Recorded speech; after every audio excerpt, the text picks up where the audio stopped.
Hello, I'm Juan Fernandez, and here's your CBS On The Go update. We begin with your CBS 2 travel forecast. Here's meteorologist Amber Lee. Juan, we are tracking airport delays, and the only one we can see currently is in Phoenix. Everywhere else looking pretty good. If you are flying out of Burbank, we're looking at a high tomorrow of 83 degrees, mostly sunny. Here's a look at the rest of the locations if you're flying around the country. Mild for San Francisco, 72 for Las Vegas. We're going to see some blustery conditions in Chicago and rain in New York with temperatures in the mid-40s. Here in Southern California for staying put, it's going to look nice and warm and toasty. Temperatures for our beach communities will stay in the mid-70s, then dropping down to about 73 on Monday, but it's going to stay about the same because this high pressure system is pretty stubborn. It's going to park over the Pacific and pump in more of the warm, dry and weak offshore winds to the area.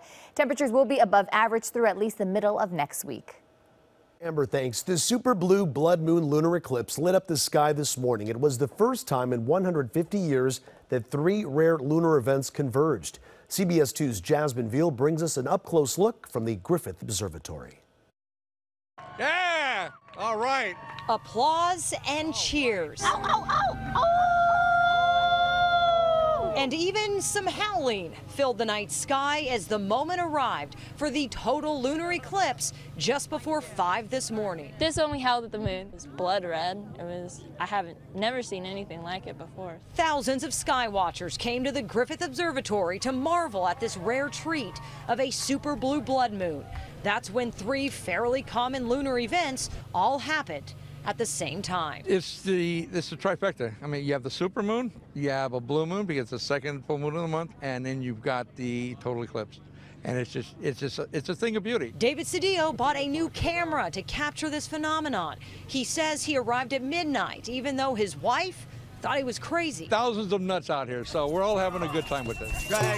Be gone. Astronomer Ed Krupp led this parade through the crowds in tribute to an ancient moon ritual. But he's the first to tell you there's a little bit of exaggeration in calling this a super blue blood moon. The important thing there to remember is that in 1866, nobody ever talked about a blue moon like that. But for 2 hours, sky watchers enjoyed the view up close and personal. It's amazing. It's like if you're right there in front of it. Reveling in this once-in-a-lifetime experience until the moon finally disappeared into the sunrise. Okay, now that we're into it, when will the next celestial event occur? Well, the next blue moon will happen in late March, but we're going to have to wait for a supermoon to occur in January of 2019. Here at the Griffith Observatory, Jasmine Veal, CBS 2 News. Now here's your CBS On The Go sports. A local boy battling cancer scored a complimentary trip to this weekend's Super Bowl thanks to his favorite Rams player. I was so happy. 6-year-old Hector Sandoval loves football and loves the Rams. Yesterday, his favorite player, LA Rams star running back Todd Gurley, delivered Hector the incredible news that he's going to the Super Bowl.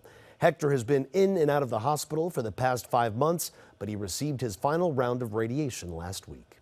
Immediately following CBS 2 News at 11 tonight, watch The Late Show with Stephen Colbert.